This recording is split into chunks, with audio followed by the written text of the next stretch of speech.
Okay. Assalamualaikum warahmatullahi wabarakatuh. Okay, students, we will continue our discussions on the cell-based financing. Now we will discuss about Murabahah based financing, which widely used by Islamic banking industry. From here you can learn about the definitions of Murabahah based financing, how this practice, the normal practice of Murabahah, the practice that done by Islamic Bank, what are the issues inherent in this kind of practice, right? So we will discuss in detail, inshallah, at this sessions, right? So if you are aware that Murabahah based financing is contribute in a majority of the percentage of portfolio in Islamic Bank, especially in the financing side, right? So what is Murabahah financing? It is an asset-based financing widely used for house and motor vehicle financing by Islamic Bank. It is the mostly widely used financing instrument as it somehow resembles a loan contract, right? So Bay'ul Murabahah is basically an arrangement where the customer who wishes to purchase certain assets, for example, it is car or it is house, requests the bank to purchase the item and sell them to him at the cost plus the profit, right? So the Islamic Bank determines the cost price of the commodity that book and sell it at declared profit. In simple terms, Murabahah is sale of goods at cost plus markup, where the purchaser should be informed of the cost of the goods or assets and the profit amount. So it is in the simple way that if I want to sell it to you, this pen, for example, I have to inform you how much the price that I bought from the original supplier and how much you sell it to me. So the difference between the first selling price and the second price, it should be known by the second buyer, right? I give you the example of the structure, right? Right. Let's say, for example, right? I give you example of let's say this is Ahmad. This is what you call it in Faris, for example, right? Right. If the normal Murabahah, if for example Ahmad want to sell something to Faris, for example, if it is for example in what is laptop, for example, right? Laptop. If Ahmad want to sell a laptop to Faris, Ahmad have to inform how much he purchased the laptop from the original seller, from the laptop supplier. For example, if he purchased this laptop at 1,000 Oman Riyal, for example, and Ahmad has to inform that he purchased this laptop 1,000 Oman Riyal, and I will sell to you 1,200 Oman Riyal, for example, either on cash or deferred, right? So the point is it is sale of transaction that Ahmad informed the price of where he purchased from the supplier and how much the profit he will take when he sell this laptop to Faris, right? This is the meaning from the definitions of Murabahah. So, what are the conditions of Murabahah? First, Islamic Bank should make the cost or the capital or loss known to the client. Alright? So, if it is the sample of between two parties, as I told you, the cost it should be known. Alright, this 1,000. The first contract should be valid. So, the contract between Ahmad and the first supplier should be valid. Means all the buying and selling condition should be in place, and the contract should be free from usury. There is no usury transaction here. All right, the Islamic Bank should disclose any fault which occurs after purchase and should disclose all what is related to the fault, right? If anything to the, for example, to the laptop, for example, there is an issue with the laptop, Ahmed should disclose to Faris. Islamic Bank should disclose the term applicable to the purchase price. For example, if the purchase price was on credit, so Ahmed also should be agreed with Faris either this kind of sale transaction is on cash basis or on the deferred basis. So if any condition of or in not met, the purchaser shall have the option to proceed with the sale as it is, have recourse to a seller as it, to discrepancies, or cancel the contract. It is worth noting that Murabahah sale, the above context, means the selling of the product owned by the seller at the time of negotiation and contracting. So that's why if something happened to the laptop, right, Ahmad should be responsible. If in any fault with the laptop, Ahmad should declare, should disclose to the Faris as an example. So there is two kind of Murabahah. The normal Murabahah is like our example, right?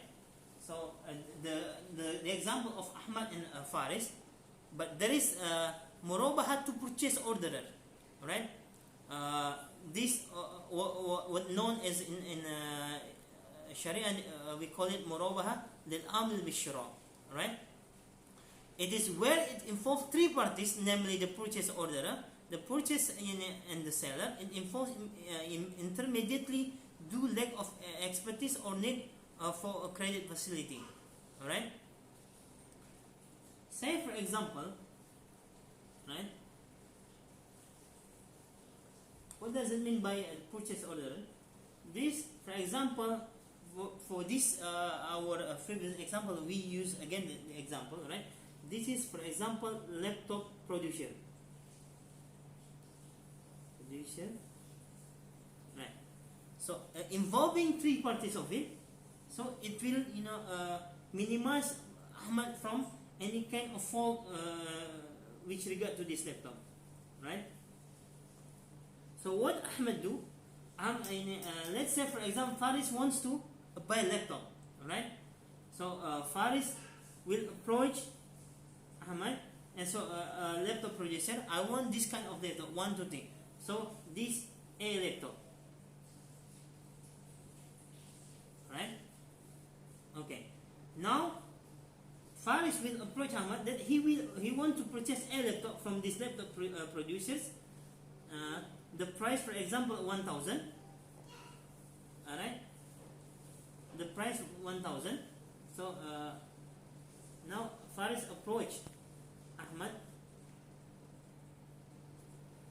right, to purchase a laptop. So there is agreement between Faris and Ahmad. And Faris will purchase this laptop if Ahmad purchase a laptop from this laptop producer. For example, laptop producer B, right? So what Ahmad will do, he will call this laptop producers or meet this laptop producer that I want to purchase a laptop from you at 1,000. I will pay cash, right? 10k cash. So you give me this laptop. Right. Now the laptop ownership has been transferred from laptop producer to Ahmad. Right? Now Ahmed will sell this laptop to Faris at 1,200 on deferred, right? But for for the ownership, in order to deliver the laptop, and the Faris can take the laptop directly from laptop producer as the agents, of Ahmed, as the instruction from Ahmed, or Faris can take directly from laptop producer B in order to take the delivery, right? So this is what we call it Murabahah to purchase order, right? So the customer ordered the bank to purchase the goods. This is an example of the bank, which is promised may be binding or non-binding to buy from the bank, giving it some profit. So this warrant or promise, it can be binding or non-binding. the bank buys and pays for the goods from the vendor. In our case, for example, laptop producers, the bank execute a Murabahah contract of sale to the customer and delivers the goods, and the customer pays the goods on installment on basis to the bank, right? So in Murabahah to purchase order, the promise to buy of the customer, the purchase order may be binding or non-binding. The result from different Sharia opinions. One group of scholars view that the promise is non-binding because the bank cannot sell what it does not possess at the time of making promise, right? Of course, when there is no transfer of ownership in the beginning, there is no, there should not be sell contract. A good may be defective, deficient, or unnecessarily delivered. However, this will present a problem in Islamic banks, as it occurs called the purchase of the goods, and the financing institution would not want to be left with unsold inventory. So, in order to reduce the risk, Islamic bank may require deposit from the orderer or potential customer to ensure his seriousness under the Sharia. There are two types of deposit which can be the bank can demand. First is Hamish Jiddiya, and the second is Arbun, right? So, what is difference between these two? The Hamish Jiddiya means it is the amount paid the purchase orderer upon request of the purchaser to make sure that the order is serious in his order of the asset. However, if the promise is binding and the purchase order declines to purchase the assets, the actual loss incurred to the purchase shall be made a good from his amount. So, Arbun, it is amount paid by the client or orderer to the seller, or it is a bank, when the former purchasing assets from the seller. If the customer proceed with the sale and takes the asset, then the Arbun will be part of the price. Otherwise, the Arbun will be the seller. So, for our example, what does it mean by Hamish Jiddiya or Arbun? Hamish Jiddiya means, for example, Faris, if he really wants to purchase this laptop, he has to put, for example, 50 riyal, right? Change the color to red. Let's say Hamish Jiddiya, or I put it HM, for example, 50 riyal, right? This is, what is Hamish Jiddiya? To secure Ahmad from this kind of transaction. And the second thing is Arbun. But Arbun, for example, 50 riyal. So 50 riyal, if the Faris execute the contract, 50 riyal will be part of the price, right? So if the price is 100,200, so this is part of the price of 1,200, right? So Paris, what he only pay is 1,150, right? So Hamish Jiddiya, so if, for example, Faris cancel the contract, the Muhammad can take the Arbun 50 riyal, or can take the actual loss which Ahmad has suffered, right? Well, Hamish Jiddiya, it can be, for example, if this deferred for the period of 1 year, for example, 1 year, so the Faris will take back this 50 riyal at the end of the period, when he already paid in full this price of a laptop. I hope that is clear, right? So Hamish Jiddiya is prominent because in case of non-binding promise, the bank will have to return deposit in full to the potential customer, even if it is subsequently occurs loss in selling the good, which the original orderer had refused to take delivery. In case the promise is binding and the customer declines, the bank can deduct any losses, expenses incurred on transaction from the deposit and return the excess. If the losses is greater than the deposit, the customer becomes liable to the balance. So he has to pay the balance. For example, for our example, the bank incurred losses of 150. And Hamish Jiddiya is 50 riyal. Arbun is only 50 riyal. So customer has to pay remaining 50 riyal to the bank.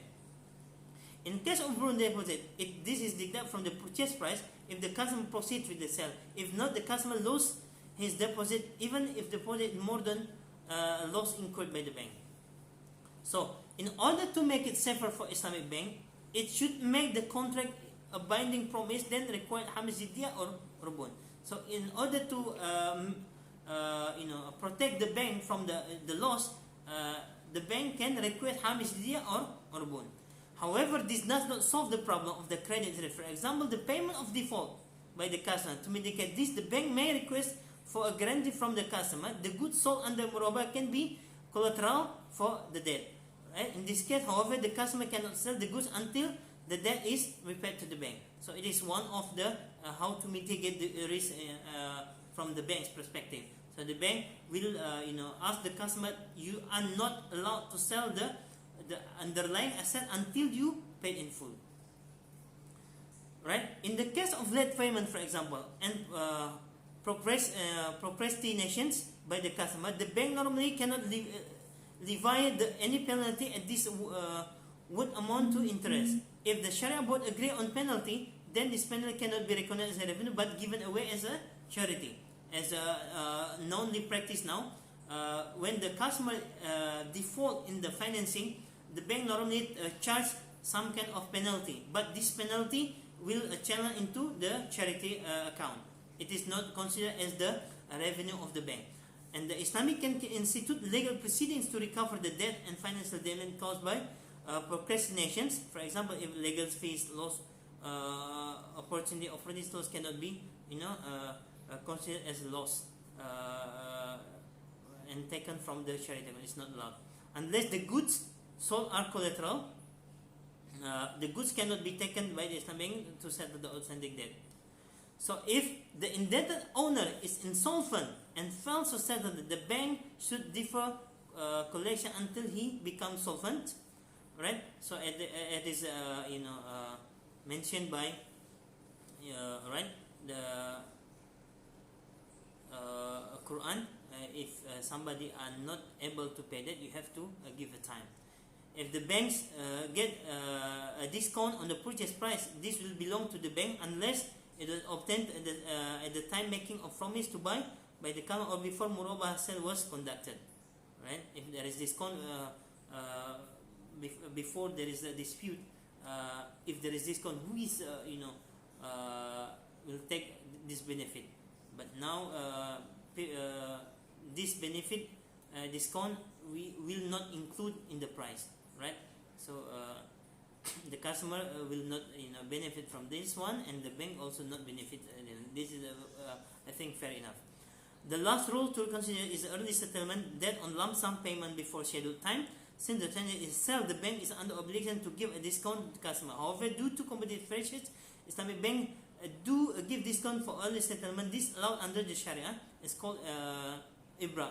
So namely is Ibra. The amount must be agreed between the bank and the customer at the time of the settlement or before a lump sum payment is made. But this is not a pre-agreed one, right? If it is pre-agreed, it's the same like conventional. But this rebates or Ibra is based on discretion of the bank. It is not an obligation of the bank to give a discount, but the bank allowed to give a discount to the customer if he wishes. But the practice, normally the bank provide a discount to the customer who wants to settle debt early. Alright. So in order to for you to understand a detail on Murabahah, you can read many papers research on Murabahah, many papers research on Bail and Tawarruf and Ina, including my papers. Right? If you have any questions on this Murabahah, you can ask the in the comment of in the comment in YouTube, or you can ask in the group. Now there is another issue in Murabahah, as we discussed a little bit earlier about. You have to understand about, first is a discount. Second is late payment. Third is issue of Orbun. Fourth is issue of Hamis Jiddi.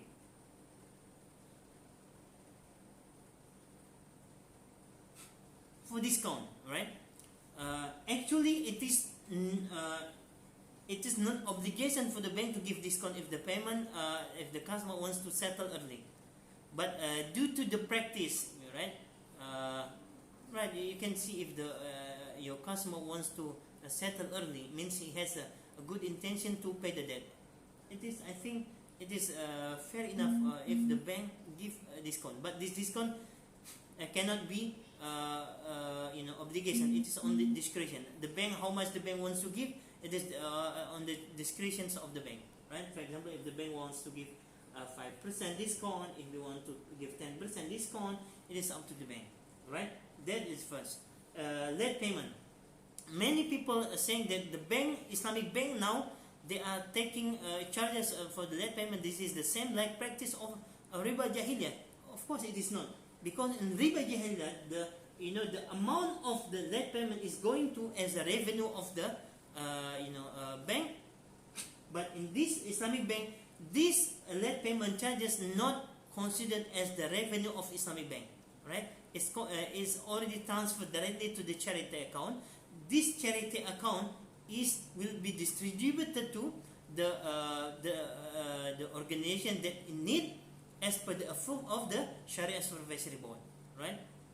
So it is nothing. The Islamic Bank cannot considered as a revenue of the bank, right? It cannot also consider taken this charity account, right? See, charity account as the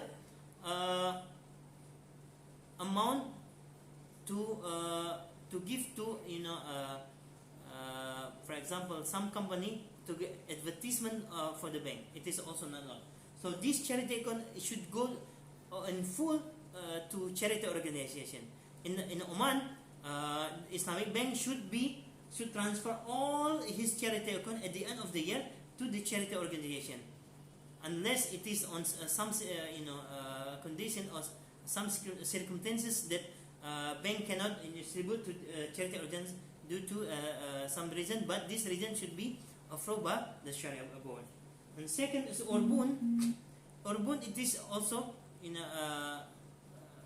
practiced by many Islamic banks, just to consider that the customer really wants to do this kind of transaction. While in Hamish Jiddiya, as a security deposit, this just to make sure the customer paid the debt in full until the end of the period.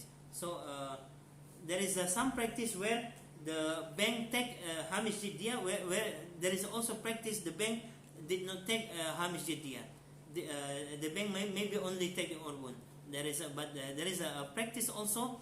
Bank will take Hamish Jiddiya and put in security in some account, which is a Hamish Jiddiya account, and the customer cannot broke it until the end of the maturity of the financing.